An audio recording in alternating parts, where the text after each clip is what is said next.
Hello everyone. Ministry of science and technology ने recently Bharat की पहली क्रिस्पर बेस्ड जीन थेरेपी को लॉन्च किया है, जिसका नाम रखा गया है बिरसा 101 और इससे सिकल सेल एनीमिया डिजीज को ठीक किया जाएगा। लेकिन इसका नाम बिरसा 101 इसलिए रखा गया है क्योंकि भगवान बिरसा मुंडा जो थे वो ट्राइबल्स के बहुत फेमस लीडर थे और हाल ही में 15 नवंबर को उनका 150th बर्थ एनिवर्सरी भी मनाया गया था।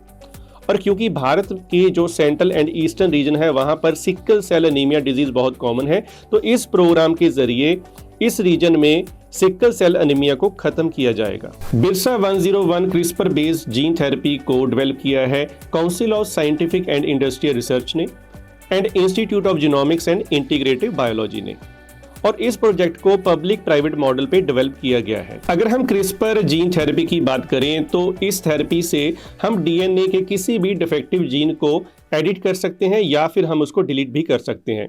क्रिस्पर की फुल फॉर्म देखें तो ये होती है clustered regularly interspace short palindromic repeats, और इसमें हम क्रिस्पर Cas9 प्रोटीन के साथ जीन के किसी भी डिफेक्टिव पार्ट को हम ठीक कर सकते हैं, और वहां पर क्रिस्पर Cas9 जो प्रोटीन है वो एक मॉलिक्यूलर सीजर का काम करता है। क्रिस्पर जीन थेरेपी को पहली बार डेमोस्ट्रेट किया गया था 2012 में जेनिफर डोंड्रा एंड इमैनुअल चारपेंटियर के द्वारा।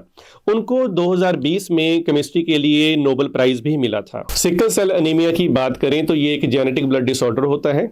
हमारे ब्लड में हीमोग्लोबिन नाम का प्रोटीन होता है और हीमोग्लोबिन में 4 प्रोटीन सब यूनिट होते हैं, 2 अल्फा हीमोग्लोबिन और 2 बीटा हीमोग्लोबिन।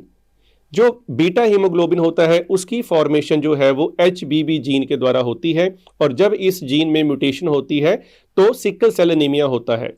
और इस डिजीज में हमारे जो आरबीसी होते हैं वो ओवल शेप की बजाय सिकल सेल शेप हो जाते हैं, जिससे बहुत सारी डिजीजेज हो सकती हैं, इन्फेक्शन हो सकते हैं। भारत का जो national sickle cell anaemia elimination mission है उसके अंडर 2047 तक भारत में से सिकल सेल एनीमिया डिजीज को एलिमिनेट करने की कोशिश की जाएगी।